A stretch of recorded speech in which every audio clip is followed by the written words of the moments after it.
What's up, homies? Logan Crowell here, founder of Helping Our Music Evolve, aka Home, Nashville's premier music hub. In this episode of the Homie Podcast, I sat down with Sam Tinnesz, who's an incredible artist and songwriter. He's got over 300 million streams on his song Play With Fire and nearly 5 million monthly listeners on Spotify. But his bread and butter is making music for sync.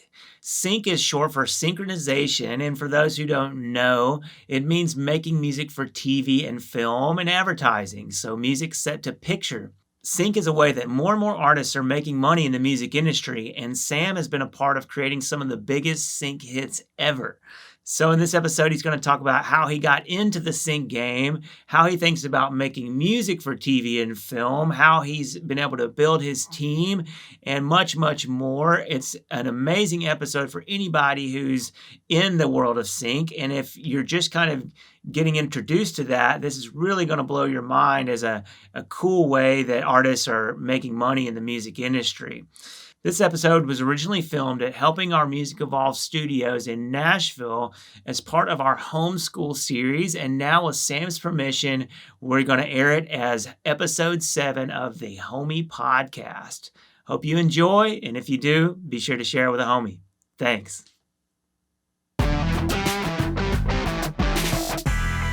You're listening to Helping Our Music Industry Evolve, aka the Homie Podcast, where we bridge the gap between the traditional music industry and the new creator economy. I'm your host, Logan Crowell, serial entrepreneur and marketing nerd on a mission to empower music creators. Join me on this journey so that you don't get left behind in the new paradigm, and I'll show you why there's never been a better time to be in the music business. And now, let's dive in. I'm here tonight with Sam Tinnesz. How you doing, man? Good. Cool, Good. cool. We're going to start out by just hearing a bit about your background. I'd love to hear your backstory. For all of us music creators, at some point in time, we make the decision, hey, I'm going into this full time. I'm going in like full force. This is my life. This is what I'm doing as a career. So like, when did that happen for you? Do you remember like a moment when that just clicked for you? And was there some sort of event that happened or inspiration that caused that to happen for you? I feel like there's a lot of those kind of moments. Like when it comes to just music in general, like my dad passed away when I was 8, and it was a really not sudden, but I wasn't expecting it thing. He had kind of a rare heart disease, and his heart grew to be the size of his chest, and they had to give him steroids and then do a heart transplant and all this stuff. And he was my best friend. We were buddies and super close, and it was really hard losing him. And when that happened, when he'd passed away, like I just found a guitar in my garage. It was my mom's and his. They kind of would each play, and I just found it and started just writing songs and channeling emotions. And so I think music started for me in a really pure place of that. Yeah.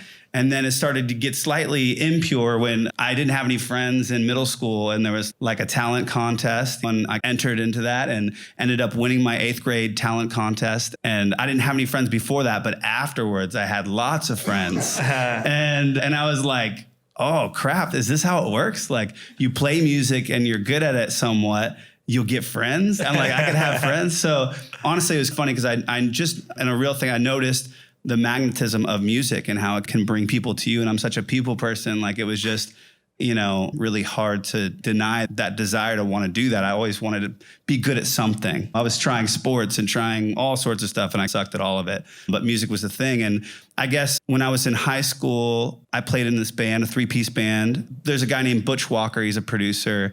And he had a band called Marvelous 3 in Atlanta. That was a really big deal. And now Butch has produced everything from Avril Lavigne to all sorts of gigantic acts. I can't even think, Green Day.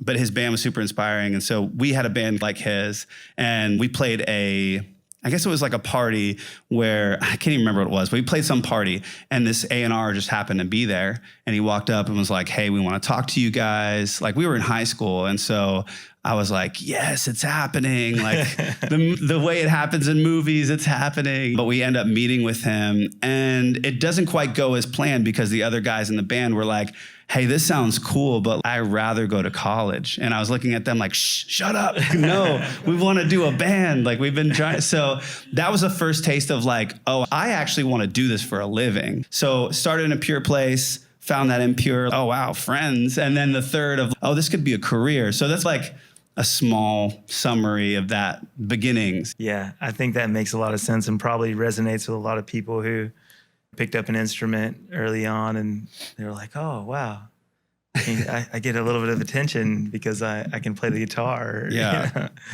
That's cool. Before we have our big breakthroughs as creatives, we often encounter a lot of like struggles and challenges.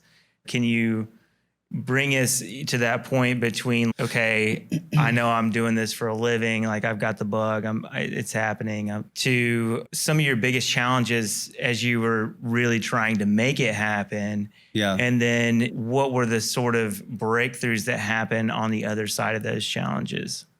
Yeah, I think the biggest challenge was just trying to figure out how to get my foot in the door. That's everybody's challenge. Is really, honestly, getting your foot in the door in any way is the first step. And for me, after that whole Interscope thing happened, the development deal thing, it all fell apart because I tried to do it myself, but I wasn't into it. I was just like, oh, I'm just me by myself. I'm not that into myself. Like, this sucks. I never wanted to be a solo artist. It's just never been my thing. And so I went to college. I went to Belmont University thinking, okay, we're in Nashville. I can throw a rock and hit like some sort of record label or publisher. Mm-hmm. Maybe something will happen with this. And I went to school and I found these guys and we started a band that was like a contemporary Christian thing. And I don't know, I was sick of being the singer. So I played guitar and that was my thing for a while, just playing guitar for them. And it was getting a lot of attention. Like, it was like a buzz band on campus. And then come to my senior year, we end up signing with Curb Records, and that was really interesting. I was thinking, okay, we're going to sign with Curb Records. This is Word, right? Yeah. So what's crazy is at the time they were separate. So like Curb had their own thing, and then Word was their own thing. But Curb owns the building of Word, and somehow they just swallowed each other. But now that's Curb Word, but like it used to just be Curb.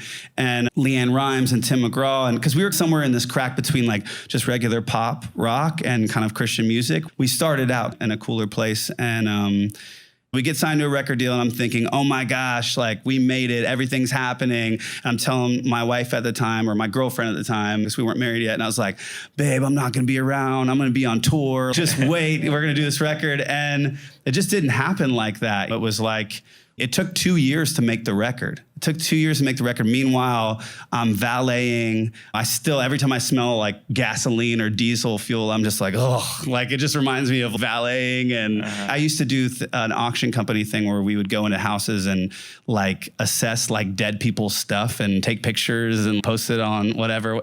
It was crazy. We did all sorts of stuff to make money because we were signed to a record deal, but we maybe got, I don't know, like $15,000 for an advance, and it went only so far. So I'm sitting there valeting, and my publisher pulls up and is like, what are you doing here at the Opry House? I'm like, or whatever it was, or Opera House. I was like, dude, what am I supposed to do? Like, you're not paying me anything. And I should have known in that moment. You should have respected that, right? And I should have known like, something's wrong. Something's wrong with this setup. I'm signed to a record deal.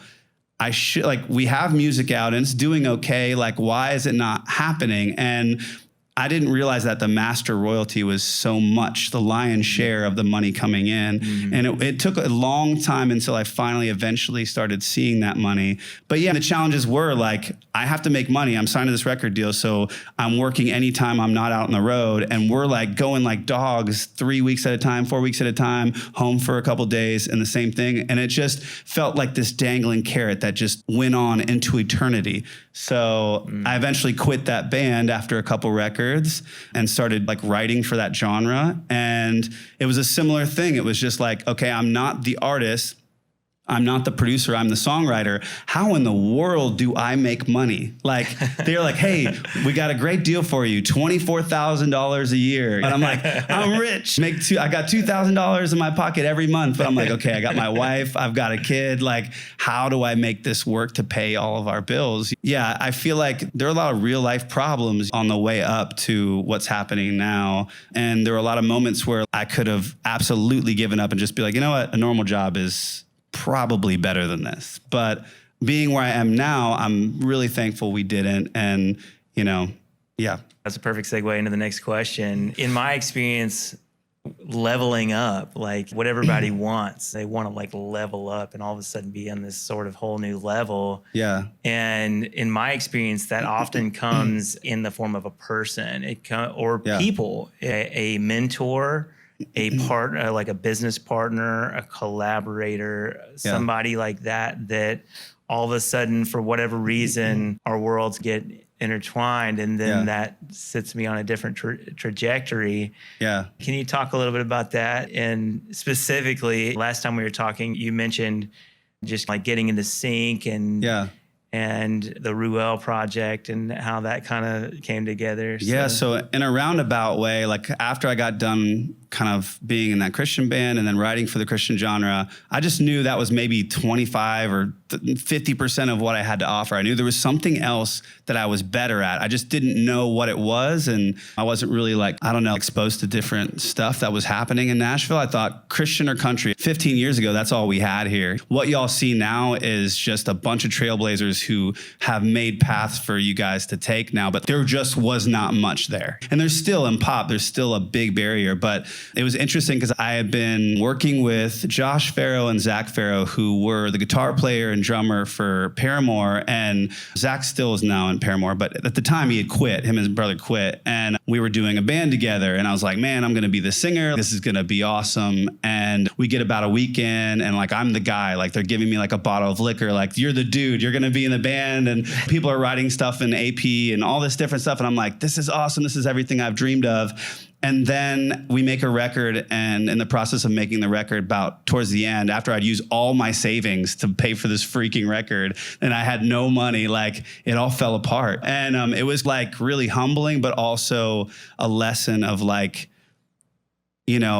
these guys don't have as much to lose as I do. They have a very successful career, lots of money. A little bit of $5,000 or $4,000 for them wasn't a big deal, but for me, it was literally everything I had in my savings. And so in that moment when it all fell apart, I told them, I'm going to take this music and I'm going to do at least half of it. I'm going to do my own thing with it because I can't not do anything with this. I'm like, if I start it, I'm going to finish it. So the stuff you were recording as a band. Yeah. And then the band integrated. Yeah, the brother drama. A common challenge in Nashville. Always. I love bands, but they're such a pain in the butt. A lot of cooks in the kitchen. And yes, and everybody wants to be the singer. I'm a huge band person too. It sucks that it's so hard to keep it together. It is, because it's the dream. Like something like a Coldplay where they met in college and they're still together. Like them or hate them, that's the romantic story of like you have all your friends and like your friends, you make it to arenas and you're playing. Like that's the image I have in my head of how the music business would go. But for me, it's been really different. And I ended up working with this guy, Ian Keggy. His dad's Phil Keggy, and Ian was in a band called Hot Shell Ray. And these are all just mutual friends and whatever. And I was writing with him for his next project. And his girlfriend at the time was this girl named Maggie. And she had heard some of the stuff we had written and was like, hey, I want to write top 40 with you. And I'm like, I was thinking, I don't know how to write top 40. I was like, okay, sure. Yeah, whatever, And then I listened to her stuff and I look at what she had done and I was like, holy crap, this girl's gotten like Apple ads and like crazy placements. And I was like, this is an opportunity. What do I do with this opportunity? At the time, Matt Braunley, who's an amazing producer, writer, he's done everything from work with Jonas Brothers to Selena Gomez. He's had number ones in almost every single genre. The guy is a legend. Really, honestly, his character matches. And it's really rare to meet people like that, where it's like they're incredibly talented, but they're also people of integrity. And so when I found that, I stuck real close with him, and he was helping me finish the stuff that I'd taken from Josh and Zach. And so when Maggie asked to write, I was like, who's the best producer I know? Who is going to not screw me over in this situation? And so I pull him in, and little did I know he's like a cinematic genius. Like, he had never really used that skill in a lot of his production, doing a lot of composing and orchestral stuff. But when we got her in, we all realized we like dark music, we like orchestral stuff, and we thought, man, how do we take this frail, fragile voice and put it surrounded by really huge orchestral, dark, like nobody was really doing that at the time. It was like this new sound, and it was like a little exciting. We were like, wow, I think we found something with her voice, this kind of style track, and these type of songs. It was literally like almost like metal lyrics, but they were like put with pop melodies and these really dramatic spaces. And so we did a song with her, and then came up with the name Ruelle, and things just started taking off. It was like placement after placement. It was all through her company that she had been signed to. And that was the beginning of going like, TV film.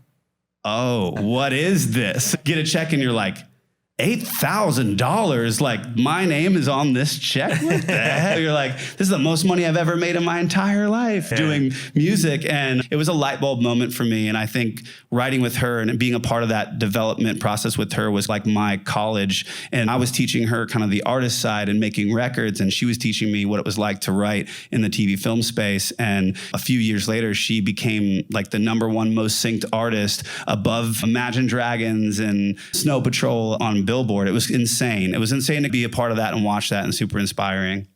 Cool. Yeah.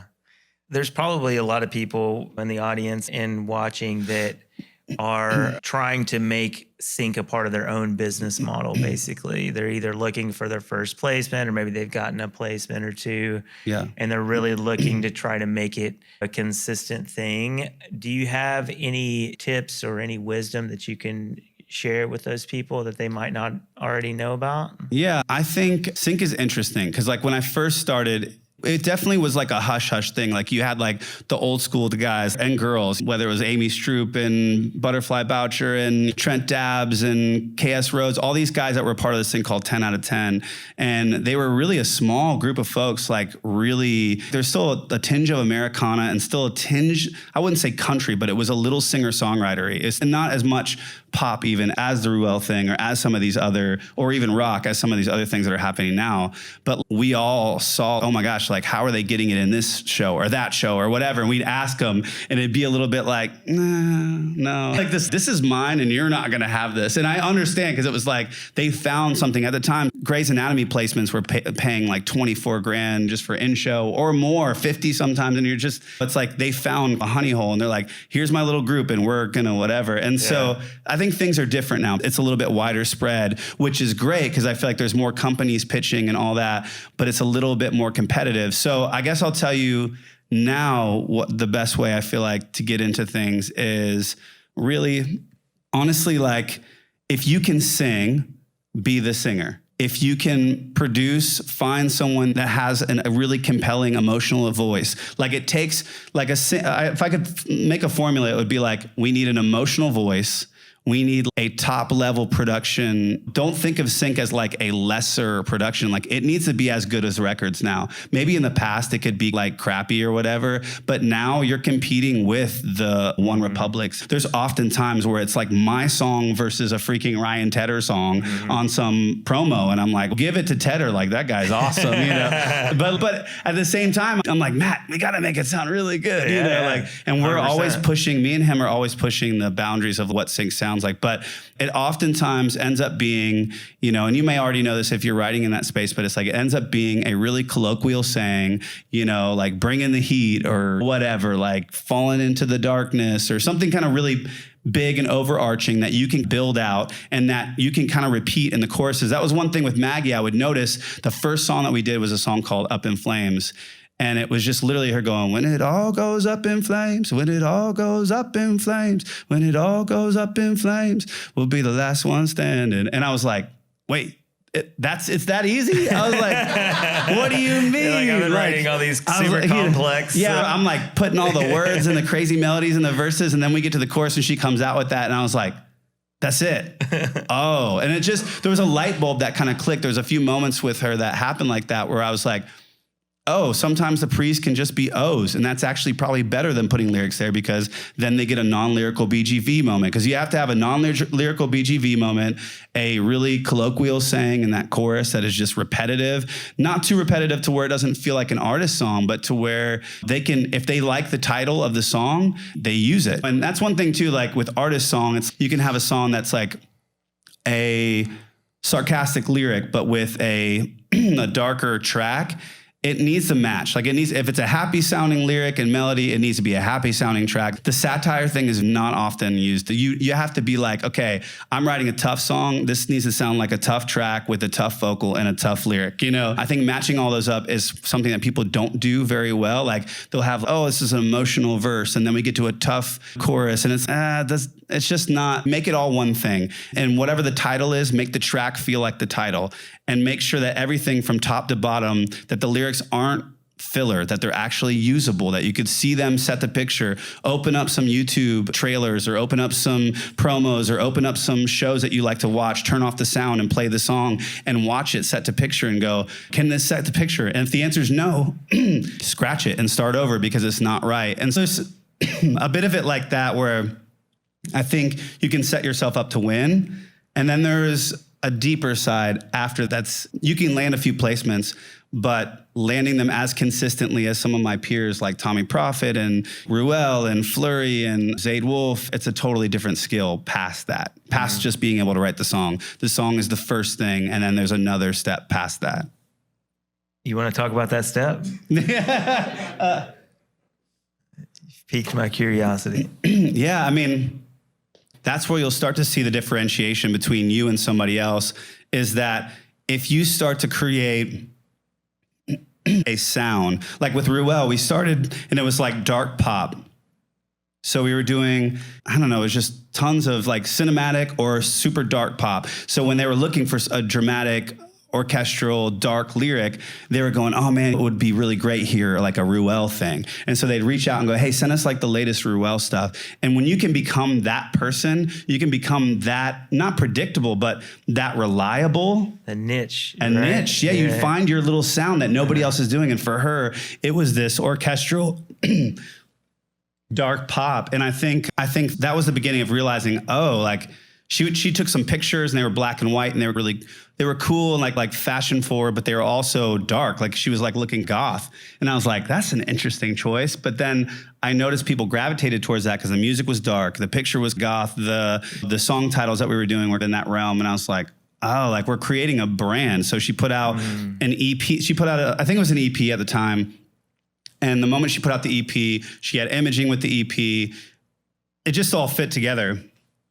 And so when people can start putting their finger on you a little bit, I think it's not a bad thing. It's almost like, for a while I was like the swag rock guy, like and like, oh, Legends Are Made or Ready, Set, Let's Go or whatever. Cause that's how I started to differentiate myself from Maggie. Cause at first I started just doing a bunch of dark cinematic stuff, but with a guy vocal, cause nobody was doing that either. And so I was like, let's see what happens. And that did really well, but I was like, I want to find my own thing.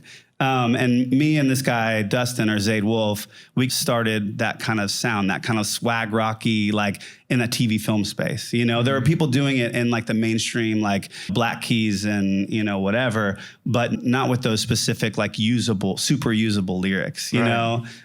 So that for me, for a while, I was starting to become either the like overly emotional track guy where they'd be like, oh man, we need an emotional song. Maybe let's get a Sam song, or we need like a sports anthem. So I think that's building a brand where people know what to expect at first is really important. You do some stuff that's been a specific realm. There's emotional, there's dark cinematic, there's like swag rock or whatever you want to call it, bluesy, whatever. And then there's like a happier, like acoustic singer-songwriter thing. And I think if you stay in any one of those lanes, you'll see a lot of success. Pop is starting to like get more placements, but when you hear a big pop song on a placement, it's not because you can do a song like that.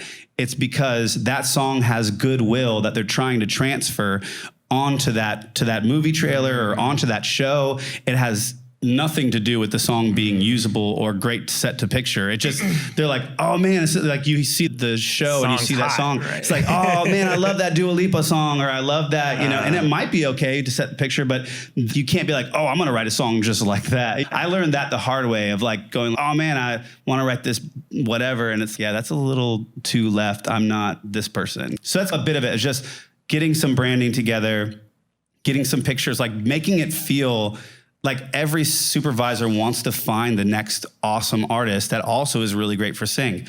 They might know that I write some songs for sync, but they also know that like my stuff has a sound and it has a look and it has a feel, and you need to be able to give that to them at some point. Maybe not at the very beginning, like you can drip out some songs and get them placed and whatever, but at a certain point they started going, okay, like Wendy, who's with Resonate, they're like, okay, Wendy, who is this guy?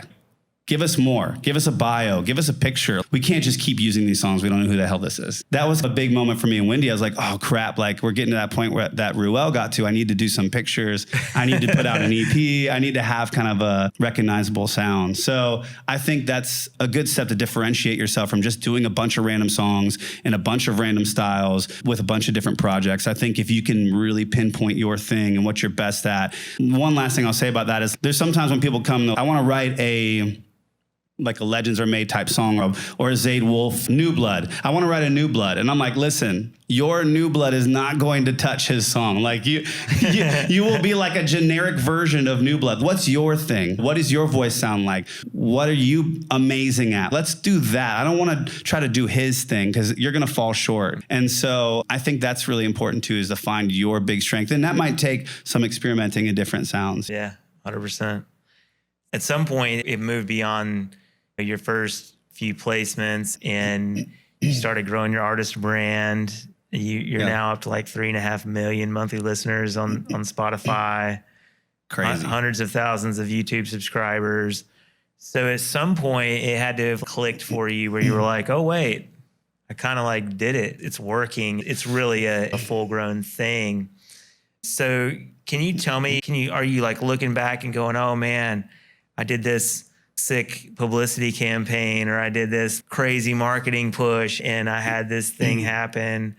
Or was it really more like just treating yourself like a business and like an entrepreneur, setting goals for yourself, making sure you're moving in a clear direction? Yeah. Yeah. Because I think in a lot of people's minds are like, oh man, I got this manager, or I got, and then it's boom, done. If I could just get this deal, or if I could just get this one thing, then magically everything else just takes care of itself. So maybe you can speak to that as far as just like putting all the pieces together and actually making it work right. Yeah, I mean, it's interesting. I learn from my mistakes, but also my friends' mistakes as well, looking at what they're going through. And a lot of my friends, they had found their ways in really big situations, under Timbaland's camp, or, on management with some huge manager that also manages. At the time it was The Wanted, which is not a big band anymore, but at the time it was The Wanted. And it was funny because it was Dan from Dan and Shay. And, but he was in a band called Bonaventure with my friend Andy Albert, and I was playing guitar for them. And I remember them always just being like, man, like we're with Justin Bieber, like his management, like why isn't anything happening? And it feels like the spotlight is on this person. And so whether you're with a big manager or a big publisher or a big record label or whatever, like you have to create your own heat to even get attention at those places. Like you can sign with one of those things, and there's always an exception to everything. But in my life, that has not been my story, where I sign with some big thing and that big thing makes me the thing, like the next big thing. That just doesn't usually happen. So for me, like, and it sucks to say it out loud, and every time people ask me, I hate saying it, but it really is time. Just takes time. Give yourself time. Like my first EP that I put out called Babel, that had Legends Are Made and this other song called Wolves and another song called Play With Fire. Some of my biggest songs, like it didn't start popping off until maybe 3 years later. Like insane. Really? It's really, I hated it. I hate that. I don't want any other record to take that long, but I do realize that's the nature of the independent and viral beast is like these songs were getting all these placements, and then just eventually it was making its way into the ether of society. Like you would find it on TikTok, or you'd find it on, like, my TikTok is like an old man's TikTok. It's like I suck at that stuff, but the songs do the work, and I still believe in that. I still believe in great songs doing the work. But yeah, it really took a lot of time, like in a lot of sowing seeds of, we would just get placement after placement and really work after that. And me having Wendy and Resonate and having them as my champions, that was a big game changer for me. But it came after the Ruelle stuff going on. It was like we could walk into stuff and be like, hey, check out Sam's stuff. He helped develop and was part of the team that did the Ruelle stuff. And so it just slightly cracked the door open for me. That band that I was signed to at Curb did not crack the door. Like other opportunities of like things I had landed before that did not crack the door. Like they don't give a crap if I had been in a band with Josh and Zach Farrell. Like, they don't care. Like, none of that stuff helped. You always hope that, like, when I get with this person or that person, it's going to make it happen. But at the end of the day, it was just time. After a long period of time and really taking it seriously and going, I'm an artist. Because for a while I was fighting it. I was going, I'm a songwriter that puts my voice on stuff for TV and film. Mm-hmm. But the fans and the reaction were speaking back in a different way that I know from being in bands, that I was going, crap, like this is a thing. I'm like, I don't want to be a solo artist. But you have to go where the traction is, when you really can't look like, you just can't look at something that's doing well in any form or facet and take it for granted. If anything is getting traction in any way, you need to push into it and see how far that can go. So, I mean, you know, I did do some like strategic things. Like I really wanted to get a song on Kygo's record. And his manager had reached out to me and was like, hey, do you have management? And I was like, yes, I do. They're like, we love this song or that song. And I was like, guys, I'd love to work with you on something, but I have management. I can't really, what am I supposed to do? And so I literally sent them songs for 2 years. And at the end of 2 years, I was like, screw this. I'm so over it. I'm like, they'd be like, oh, great song. Oh, they get me all pumped up. And I'm like, oh my gosh, I'm in with Kygo's camp. I'm going to get him a song. It's going to happen. And honestly, the funniest, dumbest thing was like, the only way it actually happened was I wrote with this girl, Valerie Broussard. I don't know what she actually goes by. And we wrote with this producer team called The Gifted, and we were writing for my record, and we just wrote a song. It was about my mom, and it was just like a sweet song, whatever. And I liked it. It was a cool song. I was thinking about it for my record. And she took a video of it on her story, and freaking Kygo follows her and heard the song on her story and was like, hey, is that song open? Could I record that song? And I was like, I've sent him 50 songs over the last 2 years. Nothing's happened. This is the way it's going to happen. Are you kidding me? But I was like, yeah, gosh, I tried to play it cool, but at the same time, I was like, yes, you know, give it to him. And it was cool because he actually ended up using my vocal as the feature. So I got to be on the record with freaking some of my heroes like Ryan Tedder and Whitney Houston and Zach Brown and all these really great, awesome singers. And that really helped. It wasn't a single. It wasn't like necessarily the biggest song on the record, but just having that happen. And that was like just something that took time to get to that point to write with those people in that room. They were peers. I wasn't writing with Kygo. Like I could easily have wasted all of my time trying to reach out to him 1,000,000 times on Instagram, which he probably doesn't check that often because he's pretty private guy. He's pretty chill. Like he's not that guy. Like we're like, oh yeah, let's write. And no big artist or big producer is like searching their DMs to try to find you to write with them. And it really takes your peers, the people who are around you who are really talented. I knew Val was absolutely talented, and I knew the Gifted guys are really brilliant. And so I was like, I believe in us enough that we could write a really cool song. I don't know what's going to happen with it. And I think that's where you have to get to and be okay with, is just obviously the Gifted is signed with Billie Eilish's manager. I knew that in my head, and Val was with management that was with Kygo. So I thought maybe that could happen. There was some strategy in that, like that they were doing awesome things. And then there's little old me with TV film placements and whatever else.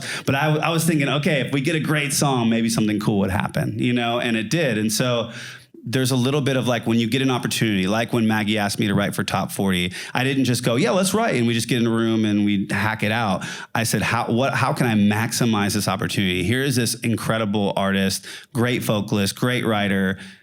here's me. Okay, I'm good at top line and melody and lyric. I'm not a producer necessarily in that way that she's going to need for this. I got to find somebody. And so knowing your strengths and weaknesses, being real with yourself about what those are, and then finding the missing piece for that session and putting it together and making the most of that opportunity. So it's like I could write just me and Val because we had written for something else, but I knew we needed a producer team to get it across the finish line, get it heard. So I think that's part of it too, is just being really strategic with how you set things up and setting yourself up to win. You just, as an artist, it's like saying, okay, I am an artist.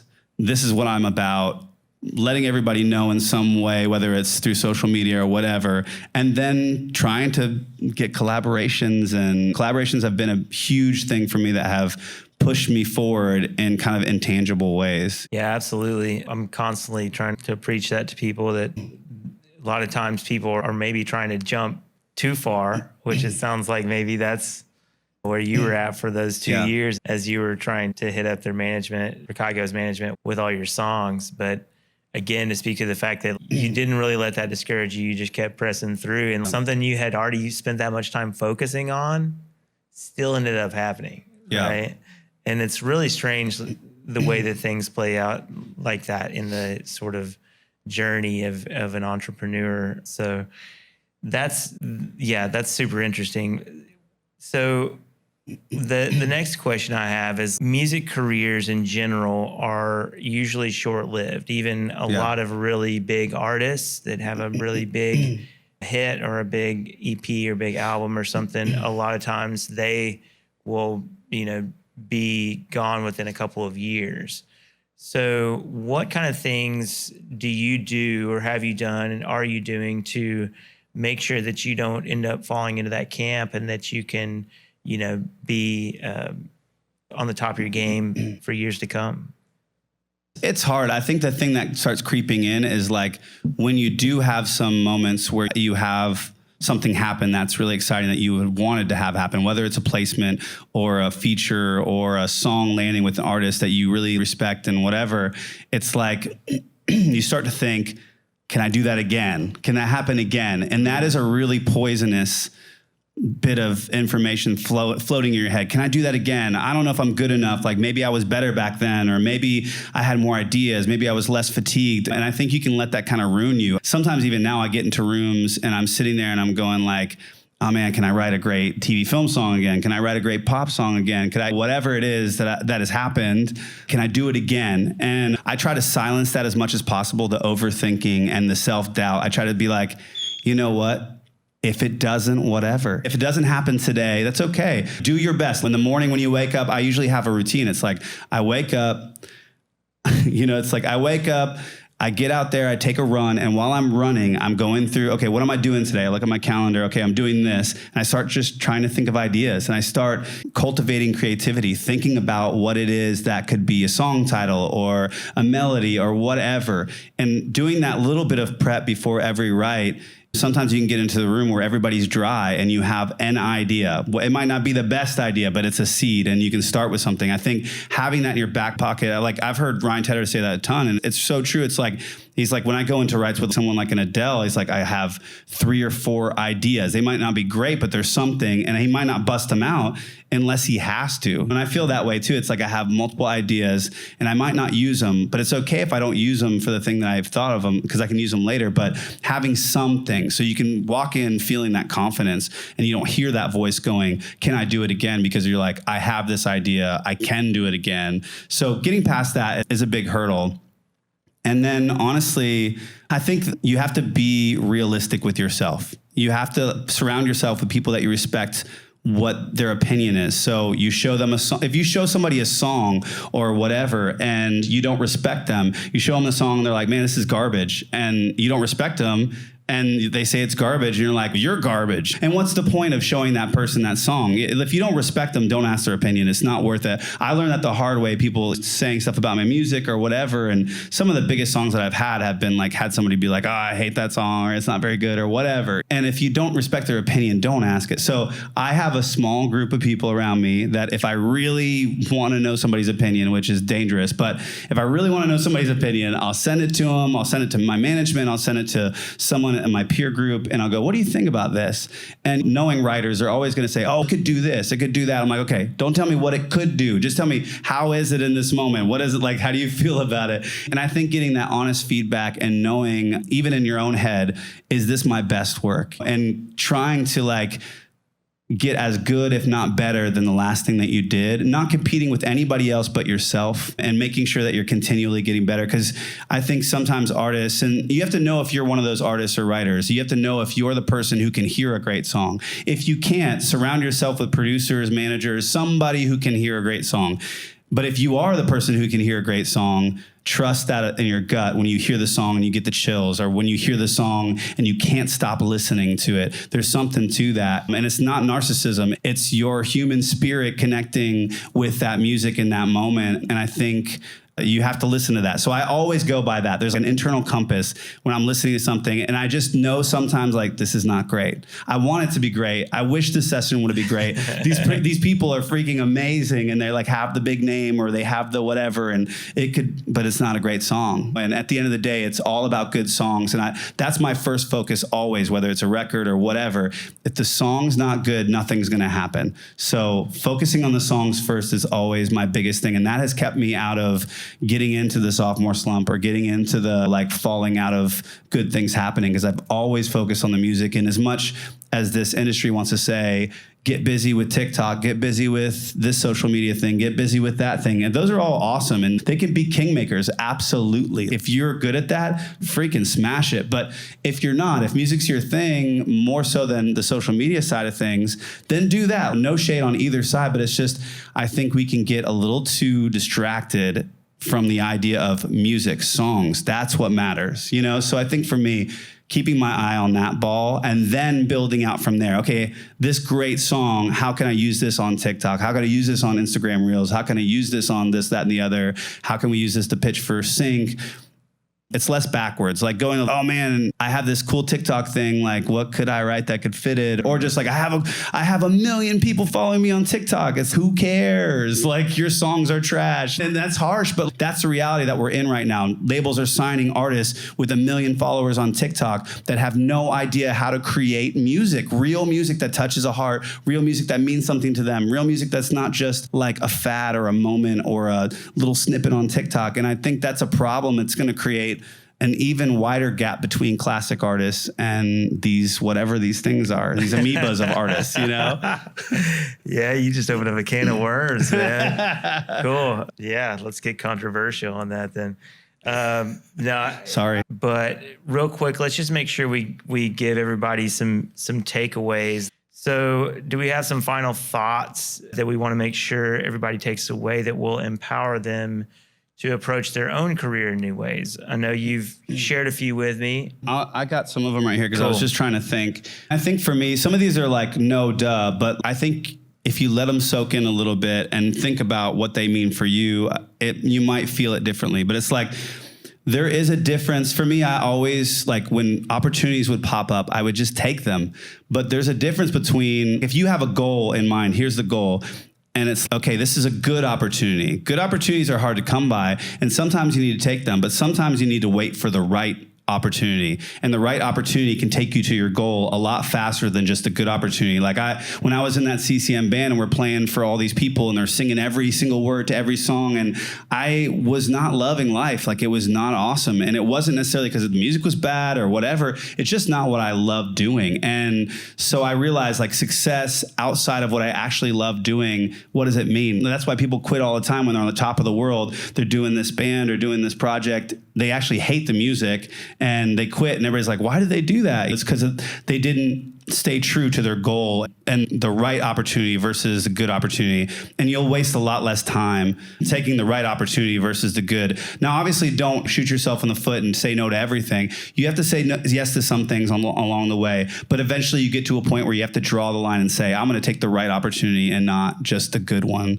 And then the other thing was, like, It's similar, but it's taking incremental wins instead of waiting for the big wins only. It's like when they talk about like the ladder of success, it's like little tiny steps. We think Billie Eilish, it's like she's singing in her bedroom with her brother, and next minute she's on top of the world and she's smashing. But like, that's not reality, you know, like that's not. A friend of mine always said the exceptions are the exceptional. Oh, I mean, for real. I mean, and she honestly, I mean, she's opened doors for, you know, so even some of my stuff, like Play with Fire, went viral, and it wouldn't have gone viral without her opening the door for dark pop. So like, man, more power to that. That was incredible. But to look, you know, you have to look at it and go, okay, here's a small win I can take right now, whether it's like I'm writing with this producer that I wasn't able to get in the room with before, or I can play this show opening up for this other band, or there's an opportunity to be a third writer in a room for a sync thing. Maybe it's not the thing I want to be doing exactly, but it's close. So you take these small incremental wins before you get to the big wins, and they eventually lead to the big win. Because I'm like, if I was just the guitar player in some CCM band, and I thought that was my forever life, I would never think that from that to doing what I'm doing in TV and film and my artist career going well. We just got gold for Play with Fire, all this stuff happening. I would have never thought this would become that, but it's the small incremental wins along the way, taking what's coming. And then you can see a band, somebody killing it in town, and you can reach out to them and be like, man, we should write, or we should do this. And there's nothing wrong with that. If you click with somebody and you guys have a moment or whatever, absolutely put yourself out there. I'm for that, and be ballsy and do what you need to do. But, you know, there's also some merit in just looking around and seeing the talent in other people can actually feed you more than seeing your own talent, because you can go, oh, that person's incredible at melody and lyric. That person's incredible at track. I think they're going to make it. And you freaking tie yourself to them and work with them. I mean, I did that with a lot of people. I mean, my peers, a lot of my peers, whether it's Tommy Prophet or Ruelle or a lot of these people that I had been working with and coming up with, we saw the talent in each other. We didn't reach up to whoever we thought that big person was. I guess at the time, maybe like Ingrid Michaelson, or I don't know. I'm trying to think of like who that would be. Maybe like I'm blanking on names, but there's a lot of guys that were and girls that were killing it in that space. And we just knew better than to just reach out to them. It's usually not fruitful because you haven't proved yourself. So look at your peers and try to make something magic happen with them, because every time special things happens, it's usually friends. It's usually people you come up with. And then something I touched on too was like success in sync comes from a holistic approach. It's not just like I make a million side projects, I put a little picture on, and we're going to get tons of syncs. Like, you might get some syncs, but if you want consistent 4 to 5 syncs every single week, every month, to where at the end of the year you're making hundreds of thousands of dollars, it's not going to happen like that. It's going to happen in building a brand. It's going to happen in trying to do some shows. It's going to happen in taking the best pictures with the best photographers. It's going to happen from making all your imaging, like your cover art and things like that, just as good as the music, getting the best mastering you possibly can, like all that stuff, making sure that the whole thing, the whole picture looks right, because they always talk about building your story. And as annoying as that saying is, it is true. Like, it's like you need to build your story, even in sync, even though there's some people that slip in and they're not truly touring artists or whatever. But you'll find the ones that are really successful have built some sort of brand. And then I guess the last one is just, I have a lot of friends who have had they get like a $250,000 sync, and you're like, oh my gosh, I'm going to buy a house. I'm going to get a car. I'm going to buy my band all in-ears. Like, they literally blow the money. It's gone. And I would say, man, as fun as that is, as great as that sounds, if you get a $250,000 check, freaking open up a savings account, get you a checking account, put it in your savings account, figure out what your monthly nut is, which is how much you need to live off of every month, and give yourself a couple years. Like, if you could, rather than buying a house or whatever else, give yourself a couple years of expenses paid for, food paid for, everything paid for. It takes the burden off your shoulders of the everyday life. And when you do that, you're not working a second job. Incredible things can happen. I think more so than blowing it on a car, on a house or whatever. That's for later. Once you get ahead of your finances. So really, I was just saying, once you make big money, save it, pay yourself out a salary, because honestly, financial ruin, I've seen that ruin so many dreams. You know, it sucks. It's like, I've seen so many talented people who just don't know how to manage their finances, and it's truly sad, because they're more talented than me in a lot of times, but my entrepreneurial like business sense keeps me from doing that. And I think that's a big kind of disease that we don't talk about in our community of just, you get a big check and it happens once and it won't always happen over and over again. You think, oh, 250, like this is going to be my new normal. It will not. 100% it will not. Like you get that big check, you tuck it away and you use that to build off of. And if you do that, like that's what I did. My first placement for my own stuff was a song that landed on an ABC commercial and it was like a 6-figure placement. I took that money, I set it aside, was disciplined enough with it to divvy it out. I had a family. I was like, okay, now I cannot sign this publishing deal again. Now I cannot play guitar for all these random bands I don't want to play with, and really focus on what it is that I want to do. And so, maybe that hasn't happened for you yet, but when it does happen, I want you to remember this of like, don't blow it. Don't freaking blow the money. So that's like a practical thing. But, sync is a tool in a tool belt of many different things. You can't just focus on this one thing of sync. You need to see it as a tool. And, there's people like Alex the Kid who have Imagine Dragons and X Ambassadors and all these bands. They find the X marks a spot where it's true artistry, but it's also absolutely sync, ready. And I think if you can figure out that line, if you can figure out, okay, I've written an amazing pop song, I've written an amazing sync song, and find where those lines blur and mesh together, that's when you'll start seeing incredible things happen for you. And that's kind of where we saw it happen with Maggie, with Ruelle.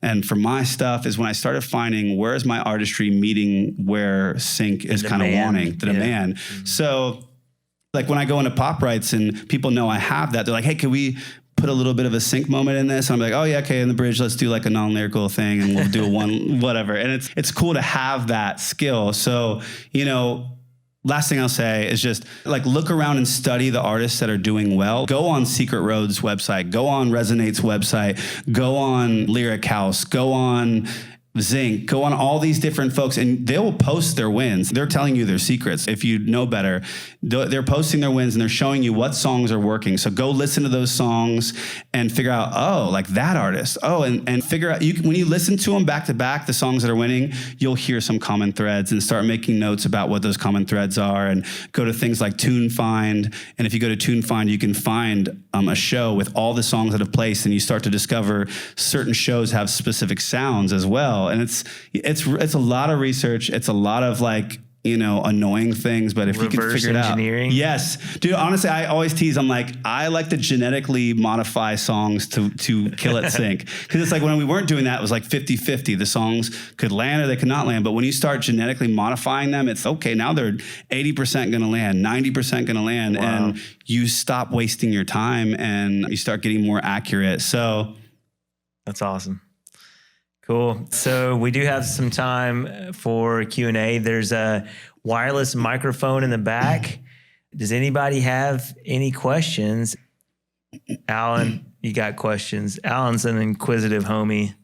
I was just going to ask if you could repeat that list of websites that you rattled off one more time, a little more slowly. Yeah, like the different licensing companies. Yeah.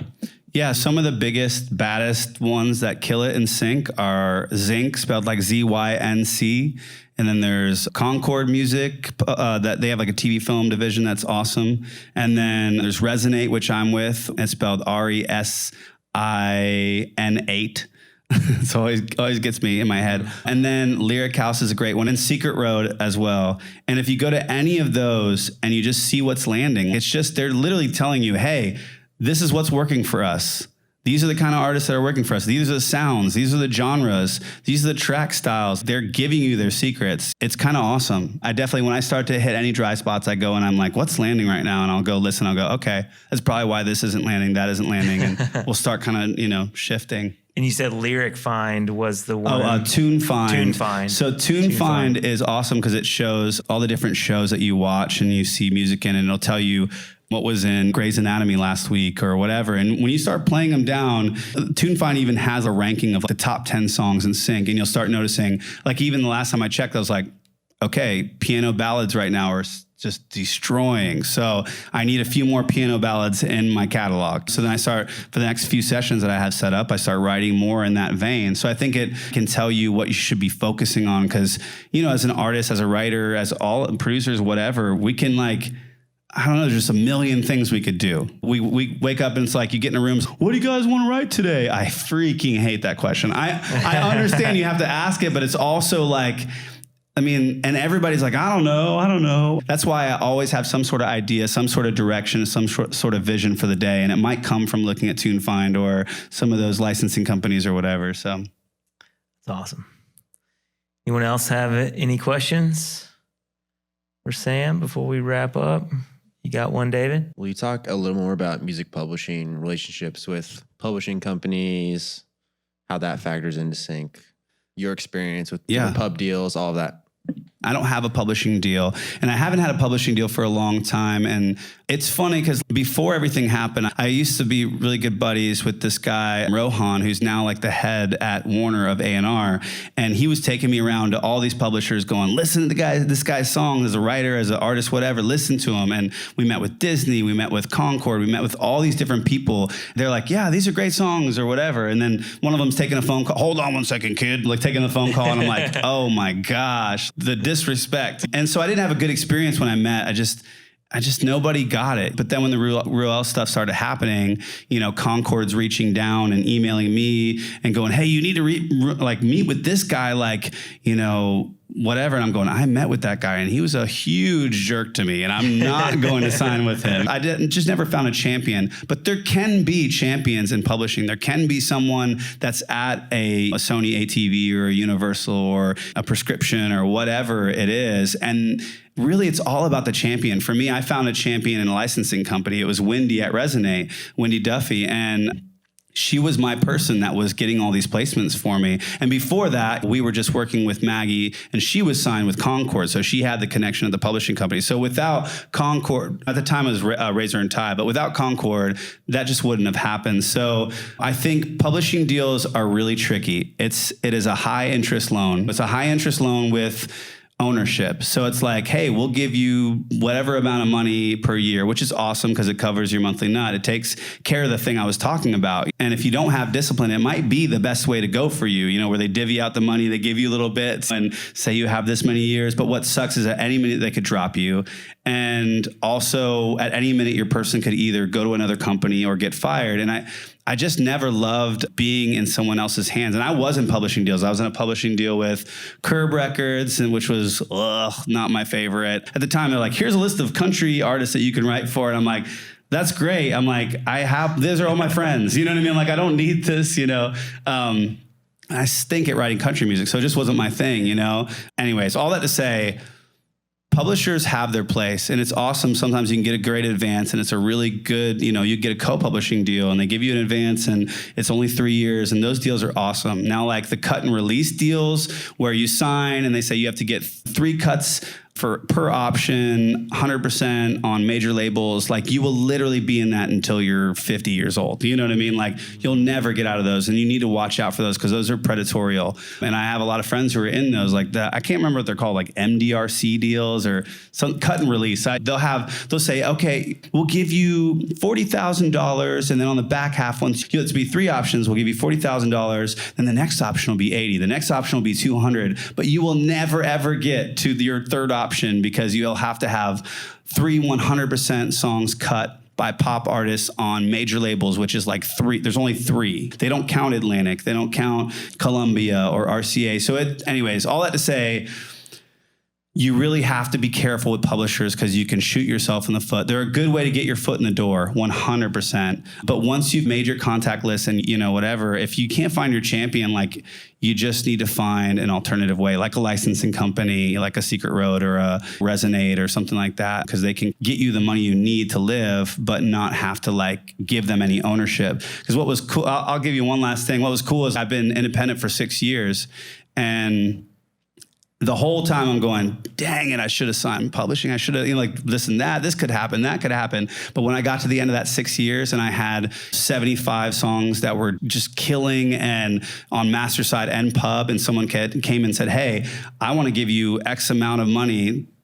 for these songs, changed my life. You know what I mean? And in that moment, I realized why I held on to it. So there's power in it. If you can hold out and get to the end and make all these things happen without a publisher, you can literally take, it's almost like a building's worth of money and go, hey, buy this from me. And it's a real asset. It's a real asset. It really is asset. You're building, it's so much like real estate. You're literally building, that's why when you sell a catalog, it's capital gains tax, because you're literally selling property, even though you can't see it or touch it. And so I think it's a balance. I have so many friends like Maggie who have been in publishing deals who absolutely, own it. And then people like me and my buddy, Matt Braun-Louis, who have been in publishing deals, and I just can't see myself ever signing one ever again, unless it's somebody, who's I respect a ton. Awesome. I think we got another question here. Can you describe how you went from independent, since you didn't go the publishing route? Just talk a little bit more about that. Yeah, so I always tell people who are not signed that and you're kind of like using the system to beat the system, where if your friend is signed with Sony ATV, or your friend is signed with Universal, or your friend is signed with Prescription or whatever, and you like them or whatever, you write with them. Go and write with them. Go write an amazing TV film song and let their team pitch it and land it. Because if you get enough of those with enough different people, organically those companies are going to reach out to you, and you have a decision in that moment. Okay, I either want to sign with them, or no, actually I'm going to represent it myself. We're good. And I did that for a long time with Maggie's company, where I was just like, hey, Razor and Tie, I'll do a 10% admin thing for you for this song, like a handshake thing, but I don't really want to sign publishing right now. And what was awesome is money came in, it came straight to me. They took their small, tiny 10% and they kept landing stuff. And I think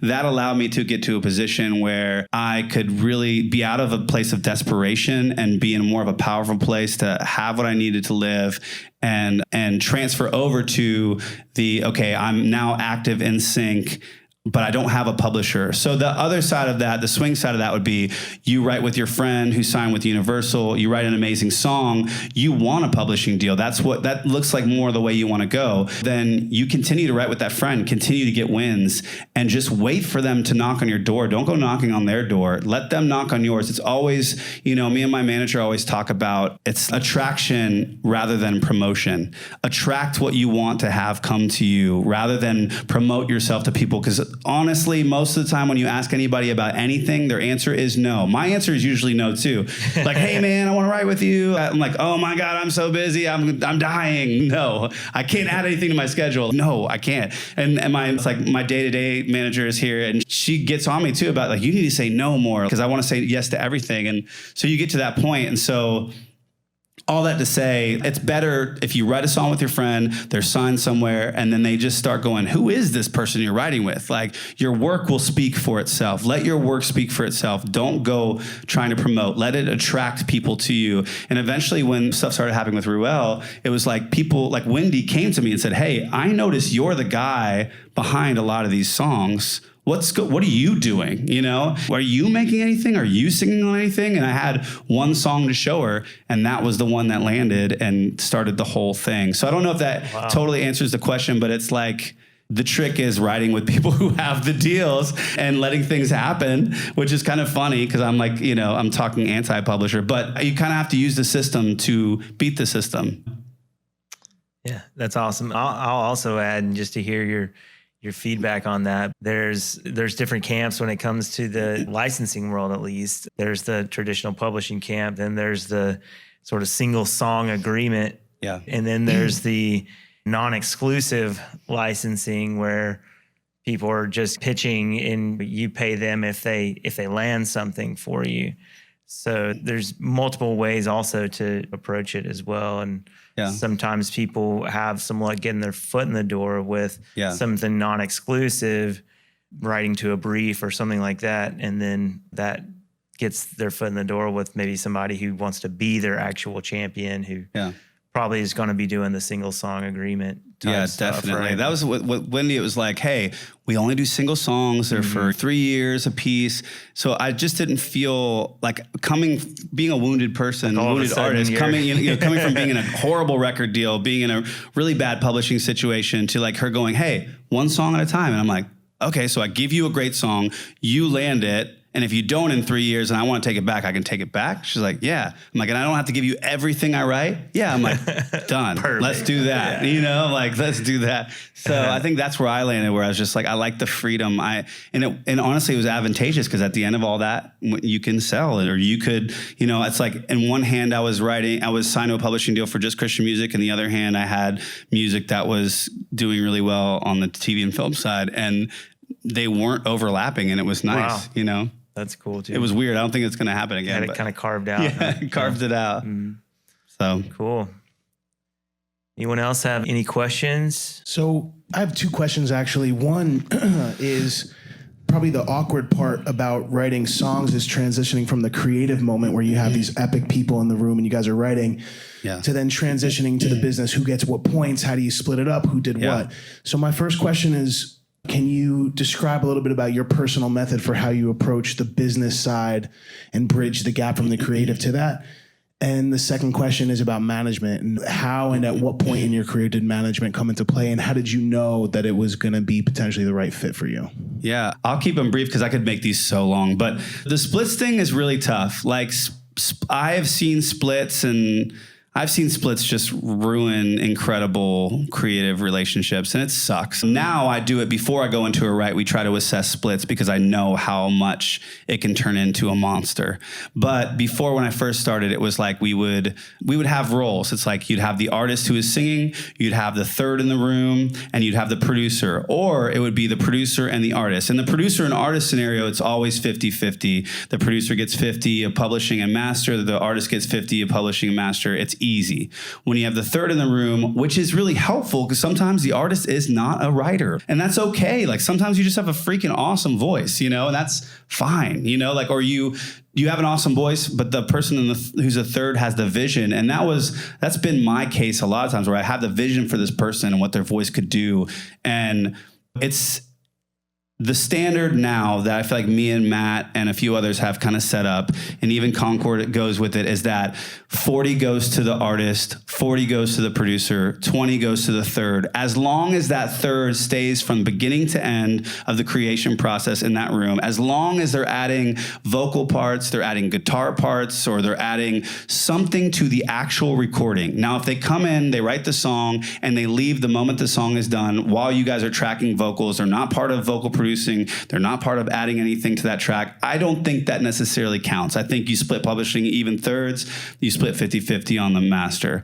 But if it's a place where the third is an active role in crafting what's happening, it's not as even as the producer, because the producer spends many hours making it happen. It's not as even as the artist, because the artist takes a lot of time to create their brand, do pictures, whatever else. They have a vehicle to go through.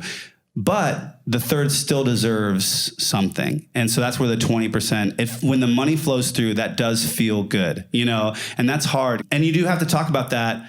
You create the song, and then maybe the producer sends it to you and the artist, or whatever, whoever you are in that scenario. And you're like, this is awesome. Okay, before we turn it in, before anyone can do anything with any part of this, before we see a sync come in and it's $20,000 and we start calculating the math in our head on what the splits will be, because that gets tricky. You just go, okay, hey, are you cool with this split? Are you cool with this split over text message? And they say, yes, I'm cool with that. Or no, I'm not cool with that. And then that way, when the money comes in, it's not, oh man, I can't give them 20%. That's X amount of dollars that they don't deserve. And they didn't do this. And they did it doesn't need to be thought of as that. And you need to do it based off of the creation process. And really too, percentages sometimes are how much do you value that person in the room. Maybe they only did vocal produce, but you really value their presence in the room and you want this amazing chemistry to continue. Then, you might still cut them in 40, 40, 20. It's kind of case by case, but before the money gets into play, before the pitching gets into play, you've got to nail down the splits. It's awkward. It sucks. I still hate it. And I've done it hundreds of times. It's my least favorite thing. I've lost friends over it, not because I'm crazy about it, but because I say something to somebody, we agree on it, and then they change it.